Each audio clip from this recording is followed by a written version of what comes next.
এটা আগেও বহুবার দেখিয়েছি এই জায়গাটা, one of the favourite places. Last 6 months এখানে বহুবার এসেছি, ওয়াকিং করেছি চারদিক দিয়ে। ওই উল্টো দিকে দেখা যাচ্ছে টার্নেট রাইজ প্রাইমারি স্কুল, এটা হচ্ছে টার্নেট ইউনাইটেড সকার ক্লাব। আর এই রাস্তা বরাবর ওয়াকিং করি, এটা ইনার সার্কেল আর আউটার সার্কেলও আছে।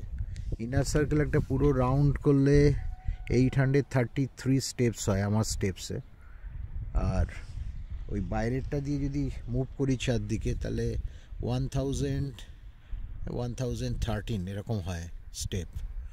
যাই হোক, এখন বসে আছি এখানে, 6টা বেঞ্চ আছে এইদিকে 6টা বেঞ্চ, আমি এখানে বসে আছি। আর অপোজিটেও 3টে মতন বেঞ্চ আছে, 3টে কি 4টে।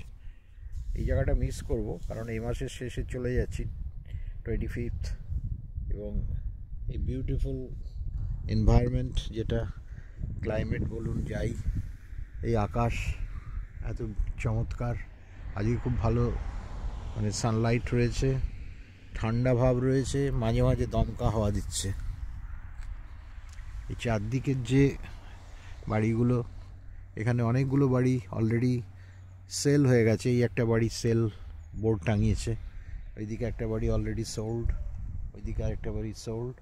এই রাস্তাটায় গিয়ে ডান দিকটায় আমার মেয়ে জামাই নাতনি থাকে, আমি ওখানে আছি উইথ মাই ওয়াইফ কারেন্টলি।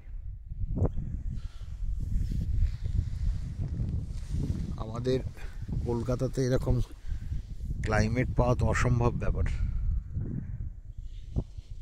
মানে you will not feel that you are tired.